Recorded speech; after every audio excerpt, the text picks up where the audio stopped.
Alors tout d'abord, effectivement, nous venons de l'Ouest lyonnais, comme ça vous est indiqué ici, avec quelques magnifiques images de l'Ouest lyonnais, juste pour ceux qui ont l'habitude de traverser Lyon, ils s'aperçoivent que ce n'est pas forcément que le bouchon de Fourvière, et qu'il y a aussi à une quinzaine de kilomètres d'autres paysages un peu plus intéressants.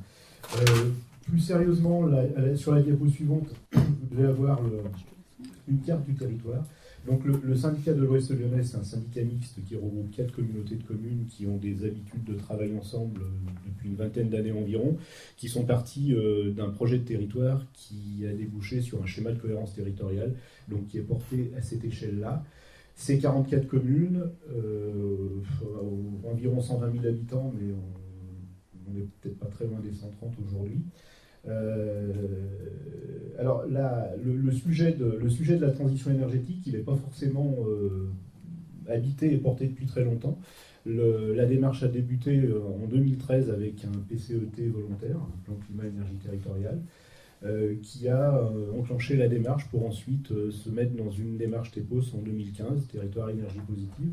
Donc on est sur un horizon 2050, vous êtes 2020, on est sur 2050 pour être autonome en énergie, un peu plus de temps. C'est un... Il faut dire, vous avez compris que c'est un territoire beaucoup plus dense, hein, ouais. on est sur moitié moins de communes et 5 fois plus d'habitants. Alors j'allais venir, effectivement, plus dense, pas forcément beaucoup d'industrie, mais pas mal d'habitants. Un territoire malgré tout qui n'est pas urbain du tout. Hein. Alors, on trouve bien entendu des relents de péril urbain sur la frange est du territoire, puisque la métropole lyonnaise est... Ah oui, on la met où, la métropole lyonnaise? Si vous avez le village de Dommartin, non, bien plus proche, le village de Dommartin qui est la petite aspérité, là. Donc la métropole démarre d'ici et elle descend, elle longe le bas jusqu'à Miry, clairement, jusqu'en bas. Voilà, toute la... c'est vraiment la bordure. Ouais, c'est vraiment la bordure. Alors là, c'est la partie à l'est, effectivement, on trouve des villes comme Brignais, par exemple, dans la vallée du Garon, où on a plus de 11 000 habitants, mais on a aussi de petites communes, Pays de l'Arbrette, j'imagine. Saint-André-la-Côte, par exemple, où on est sur du 300 habitants, donc on a quand même des disparités assez importantes. Donc effectivement, des problématiques un peu différentes, avec du fait de la densité une consommation d'énergie relativement importante et avec du fait de faibles zones, enfin il y a des zones naturelles mais qui ne sont pas forcément celles qu'on voit partout, des capacités à produire de l'énergie qui ne sont pas forcément présentes comme on peut le trouver ailleurs. Alors avec un seul site repéré en éolien, puisque c'était le sujet précédent, et qui est tellement anecdotique qu'on a fait le choix pour l'instant de pas aller sur cette question-là. Donc les 3 autres sources d'énergie locales possibles sont en très très forte majorité le solaire, la méthanisation et le bois. Donc c'est 3 sujets sur lesquels on travaille. Et puis aussi quelque chose qui est extrêmement important pour nous, du fait notamment de la densité importante, c'est le volet économie d'énergie, avec un travail plus particulier, bien entendu, sur l'habitat et aussi les déplacements. Tous ces sujets-là font que l'implication citoyenne, comme c'est le cas dans toutes les démarches, mais peut-être encore plus dans des cas comme celui-ci, l'implication citoyenne est extrêmement importante. Et c'est un axe de travail qui a véritablement été choisi par le territoire.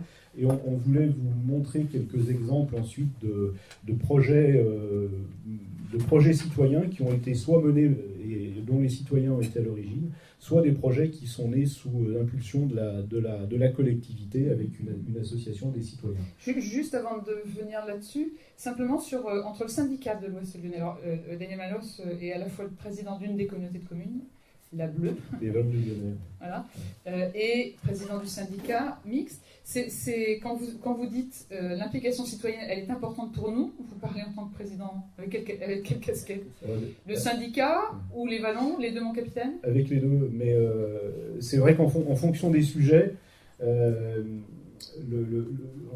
y reviendra peut-être par la suite sur les projets, mais en fonction des sujets et des projets bien précis, on est soit, je dirais, à l'impulsion en cherchant l'implication des communautés de communes et des communes, parce que c'est souvent l'échelon communal qui touche le mieux les habitants.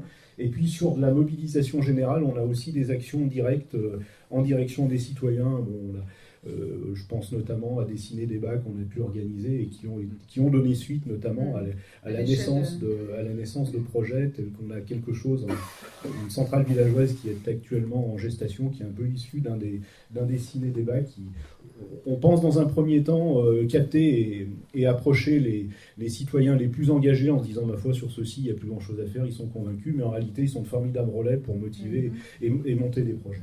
C'est intéressant de voir les deux catégories de citoyens, on va dire. Alors pour compléter la question, c'est vrai que le rôle entre un syndicat mixte, l'intercommunalité et les communes, c'est pas forcément toujours simple. On essaye de s'adapter parce qu'on a des communes qui vont très très vite sur ces sujets-là, qui sont très motivées, où ma foi, on a parfois, à part des financements, on a assez peu de choses à leur apporter. Et puis au contraire, on a d'autres parties du territoire où on est très attendu et où la motivation de l'action que peut avoir le syndicat amène beaucoup de choses. Donc on essaye d'être un peu à la géométrie variable en fonction de l'historique et des motivations de chacun. On va revenir sur la partie solaire. Ouais. Je propose de présenter vraiment très vite les deux autres projets que vous avez mis en image. Mais comme toujours, très vite. Elle est pénible. Donc on est passé sur les projets solaires, on va directement sur le défi famille et énergie positive. Ça répond à la question des économies d'énergie. Et c'est vrai que typiquement, c'est les citoyens qu'il faut mettre en mouvement. On parvient à peu près chaque année, depuis maintenant 4 ans, à motiver et à gérer une équipe par communauté de communes, un peu plus parfois. Et c'est vrai que c'est quelque chose qui fonctionne bien et qui est aussi une source de relais, parce que les personnes qu'on retrouve dans Défi Famille, c'est souvent ceux qu'on retrouve dans les centrales villageoises un peu, et ils font partie aussi des gens qui... Et j'imagine un mélange entre les militants qui vont y venir spontanément et d'autres qui vont finalement y prendre goût par famille à énergie positive. Comme si c'était une forme d'étape. Puis ça naît des fois de liens particuliers, de liens de voisinage ou de liens d'amitié. Ils sont, et puis après ça. Oui, ils ont l'air heureux sur la photo. Un autre exemple. Un autre exemple, j'ai évoqué tout à l'heure le bois comme source d'énergie du territoire. Ça devrait être aussi une ressource économique. Malheureusement, la forêt n'est plus exploitée chez nous depuis très longtemps parce qu'elle est très morcelée et difficile d'accès. Donc on a essayé de répondre aux deux difficultés. La première, c'est en fédérant les propriétaires forestiers. Alors, on a eu un appui intéressant du Centre régional de la propriété forestière, avec une chargée de mission avec laquelle on travaille maintenant depuis plus de 4 ans et qui a réussi, à force de persévérance, de réunions, de rencontres avec les propriétaires, à les fédérer pour les mettre en association, ce qui les a conduits aujourd'hui à établir un plan de gestion. Donc on est aujourd'hui sur 100 adhérents, sur à peu près 900 hectares. C'est quelque chose qui demande à s'étendre, mais ils sont en train de souffler et d'intégrer le potentiel qu'ils ont maintenant mobilisé. Et puis l'idée, forcément, c'est bien sûr de produire un peu de bois énergie, mais aussi de bois d'œuf, parce que il y a aussi c'est la destination noble quand même de la forêt, et c'est aussi celle par laquelle la forêt est le mieux valorisée. Malheureusement, entre la source et l'usage, on a perdu toute la filière, on n'a plus de scierie, on n'a plus de transformation. Donc on essaye de travailler aussi sur la reconstruction de cette partie avec le secteur privé, notamment avec les entreprises. Où l'on retrouve dans cet exemple-là, au niveau de l'implication citoyenne, le donner envie. Ouais. Donner confiance aussi, la chargée de mission, le fait qu'il y ait de l'ingénierie, une chargée de mission qui va voir les gens, qui les réunit, et puis le passage à l'action, le fait que les gens vont agir concrètement et ça va valoriser leur bois. Et puis comme dans tous les projets, le fait de déceler le bon moteur, parce que tous ces projets ils sont partis soit avec un leader, soit avec un groupe de leaders, et c'est à partir de cela que tous ces bâtiments. C'est bien d'évoquer. On termine donc effectivement par 2 autres exemples de centrales villageoises. Donc on est sur le photovoltaïque avec deux projets qui ont été menés de façon complètement différente. Le premier, où véritablement une association locale a été à l'initiative et où la collectivité a peu apporté, à part des moyens financiers qu'elle avait trouvés dans un appel à projet du ministère, pour accompagner les études de toiture. Et puis la deuxième, on est sur quelque chose de complètement différent, où sur un territoire et sur une communauté de communes précisément, je connais pas mal puisque c'est la vôtre. Voilà. Pas la vôtre. Une communauté de communes où l'initiative citoyenne n'était pas forcément là au départ. Donc on a fait le choix on a fait le choix de l'animation avec une association locale. Alors, on a consulté, il s'est trouvé on a fait le choix ensuite d'une association locale. C'est Thomas qui vous en dira plus sur la façon dont le projet s'est véritablement monté, mais qui du coup a débouché sur une association, puis sur une société, et qui maintenant est dans la phase de constitution du capital. La première a démarré avec 6 mois d'avance sur la deuxième, donc elle est à l'installation des toitures. Les photos, elles concernent la première. Les photos concernent la première. Installation en cours. Ouais, installation en cours, et la deuxième, constitution du capital, qui, ma foi, s'est passé assez vite, beaucoup plus vite qu'on ne pouvait l'imaginer. C'est vrai qu'il y avait la contrainte de l'évolution des tarifs de rachat, donc qui a beaucoup motivé, mais surtout l'accompagnement, et encore une fois, le fait d'avoir trouvé, je pense, quelques moteurs qui ont ensuite essaimé. C'est vrai que ça a fonctionné aussi sur un territoire où il y avait un relais communautaire au sein de la communauté de communes, et il y avait aussi un relais dans certaines communes qui ont elles aussi été moteurs. Donc on s'aperçoit que là aussi, quand toute la chaîne est impliquée, les choses fonctionnent beaucoup mieux, et en général ça se termine. Je crois que c'est vous qui parlez de chaîne d'élus, élus intercommunaux, élus municipaux. Voilà, cette chaîne d'élus qui permet qu'il n'y ait pas de chaînon manquant en quelque sorte pour que la dynamique citoyenne prenne. C'est ça. Alors, on a bien compris, l'exemple du haut, une initiative citoyenne où l'élu est là plutôt en appui, puisqu'il y a eu apport financier, soutien de cette manière-là, mais c'est une démarche citoyenne, enfin, c'est pas le mais, je veux dire, sa particularité, c'est l'initiative citoyenne. Et dans le deuxième cas, et Thomas va nous expliquer comment les choses se sont organisées, c'est une volonté politique qui est une implication citoyenne, et Thomas. Voilà, je laisse parler. À qui je vais quand même demander d'abord d'expliquer pourquoi Copawatt. D'où est venue cette idée qu'un Thomas Lebris, fort jeune comme vous l'avez remarqué, participe à la création ou inspire la création d'une association qui s'appelle Copawatt. Thomas. Merci. Alors Copawatt, l'idée vient de mon expérience professionnelle. Donc, j'avais développé pendant 6 ans auparavant des projets d'énergie renouvelable dans toute la France. Et cette expérience de développeur, au bout de 1 à 2 ans d'expérience, m'avait montré que voilà, il y avait vraiment des limites très fortes dans le modèle actuel de déploiement des énergies renouvelables. Je me rendais compte, alors j'étais beaucoup sur l'éolien, donc toutes les problématiques qu'on a évoquées, j'y ai été confronté en tant que développeur. Ça vous parle ? Et pourtant, en essayant de faire les choses du mieux que je pouvais, du point de vue, il faut savoir que dans tous ces développeurs, il y a plein de jeunes comme moi qui veulent faire les choses bien, mais sauf qu'ils sont dans des sociétés qui ont un modèle établi, qui font qu'ils sont obligés de voir de cette manière, quoi. Et ça, c'est pour pas que vous ayez. Non, c'est pour dire que la personne que vous avez non, c'est pour aussi expliquer que du côté des développeurs, je suis pas du tout leur défenseur, mais du côté des développeurs, il y a dans ces structures-là, il y a un certain nombre de gens qui veulent faire évoluer les choses. Et je pense que dans les décennies qui viennent, la manière de développer, même chez ces développeurs-là, va complètement évoluer. Aujourd'hui, il y a des développeurs nouveaux entrants sur le marché qui n'ont pas du tout la même façon de prendre en main les projets. En tous les cas, vous, Thomas, vous décidez que ce ne sera pas là-dedans que vous allez pouvoir œuvrer selon votre éthique. Voilà. Et donc moi, j'ai essayé d'influer d'abord les choses en interne dans la société dans laquelle je travaillais. Je n'ai pas trop réussi. On a fait des projets en partenariat public-privé. Il ne donnera pas de nom. Mais jamais en impliquant les citoyens comme je le souhaitais. Et donc j'ai démissionné et j'ai fondé Copawatt avec... bon, ça faisait un petit bout de temps par contre que je m'intéressais au sujet, que je connaissais bien l'énergie partagée, tous les pionniers tels Began et autres qui avaient monté des projets.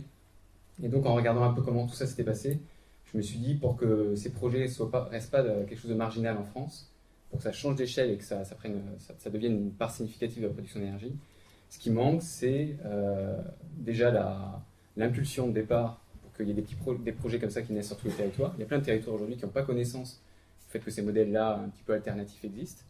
Et l'autre chose qui manque, c'est l'accompagnement de proximité, où en fait, on se retrouve souvent sur des initiatives où il y a des militants qui sont au cœur du projet, qui passent leur soir, leur week-end avec beaucoup d'énergie sur des années et des années. Et forcément, ça ne peut concerner en France qu'un nombre assez réduit de personnes. Et donc pour moi, l'accompagnement de proximité, c'est aussi un moyen d'élargir le public à qui ces projets peuvent s'adresser, quoi, en permettant à des gens qui n'ont pas forcément envie de passer des dizaines d'heures chaque semaine de prendre part à ces projets, quoi. Et donc Copawatt, avec vous aurez compris, une double compétence, la compétence technique, celle qu'il avait de métier de développeur, et participative, y compris par votre parcours personnel, mais on n'a pas le temps de le présenter dans le détail, qui amène à ce travail sur Célivan. Ouais, peut-être juste rajouter un truc quand même, que j'ai pas dit non plus ce matin, mais qui est important, c'est que c'est-à-dire, il se trouvait que j'avais une expérience des énergies renouvelables, c'est par ce sujet que j'ai abordé la manière qu'on a de faire chez Copawatt. Mais pour moi, c'est un prétexte, c'est-à-dire que l'énergie renouvelable est clairement là pour moi pour créer du lien social sur le territoire et du développement économique. Et donc dans toutes nos réflexions Copawatt, on a ça en tête sur aussi les questions d'échelle des projets. Donc sur les Vallons Lyonnais, je venais de m'y installer en tant que nouvel habitant des Vallons Lyonnais. En même temps, je fondais cette association Copawatt. Première démarche que j'ai faite, c'est d'aller voir la collectivité, pour savoir ce qu'ils voulaient faire sur les sujets des énergies renouvelables. Il se trouvait qu'ils étaient TEPOS, qu'ils voulaient développer les énergies renouvelables. Ils avaient entendu parler du concept des centrales villageoises. Et donc, on a dit, nous, voilà, c'est exactement ce qu'on veut faire, c'est lancer des lignes comme ça. Si vous voulez, on vous aide. Il y a eu une consultation, on a répondu. Et on a commencé en septembre, donc d'abord par une sensibilisation des élus. Donc il y avait déjà une bonne partie des élus qui étaient sensibilisés. On leur a proposé une démarche. Et en septembre 2016, on a commencé un cycle de réunions publiques.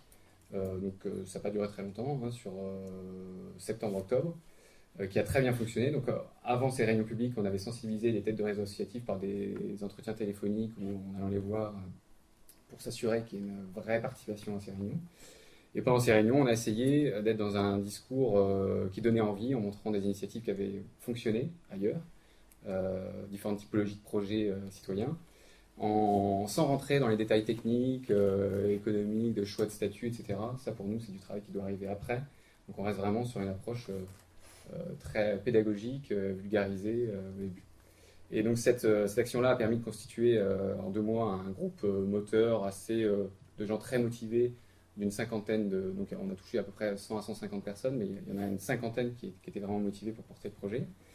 Et ensuite, on est passé justement dans ce deuxième métier de l'accompagnement de proximité, où là, on avait un groupe, on leur a conseillé de se structurer en différentes commissions thématiques, on va dire. Donc, un groupe qui s'occupait de chercher des toitures, un autre qui travaillait sur le plan de financement, l'autre sur les aspects juridiques. Et chacun de ces groupes, on les a épaulés en étant là à leur côté aux réunions, donc vraiment les mains dans le cambouis, en étant là à leur côté à certaines des réunions clés pour les orienter, pour les former aussi. Donc pour donner des exemples concrets, ça va être comment aller visiter des toitures sur le territoire, qu'est-ce qu'il faut collecter comme information, donc ça c'est sur le plan technique, comment convaincre un propriétaire de louer sa toiture, comment mobiliser pour lever l'épargne locale, enfin voilà, toutes sortes de formations qui concernent toutes les thématiques dont on a besoin pour monter un projet de ce type. Et donc ça a très bien fonctionné, puisqu'entre octobre, on a constitué le groupe moteur, et mars, les toitures, les 25 toitures qui étaient à peu près nécessaires à avoir un équilibre économique du projet ont été identifiées. On a identifié une soixantaine, sur la 60, on a retenu 25. Et ensuite, création de la société, donc création d'une association dans un premier temps, puis d'une société, une SAS à gouvernance coopérative, qui aujourd'hui a intégré le réseau des centrales villageoises, c'est la centrale villageoise des Vallons du Lyonnais, et qui porte ce projet. Voilà.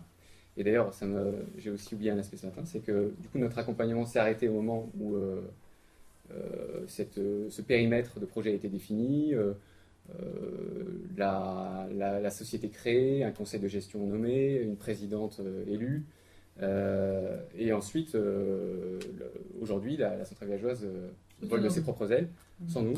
Alors on est toujours en relation, parce qu'on a tissé des liens forts, parce que du coup c'est des gens qu'on a vus vraiment régulièrement. On n'est pas là non plus dans une position où on est des consultants qui viennent et qui repartent.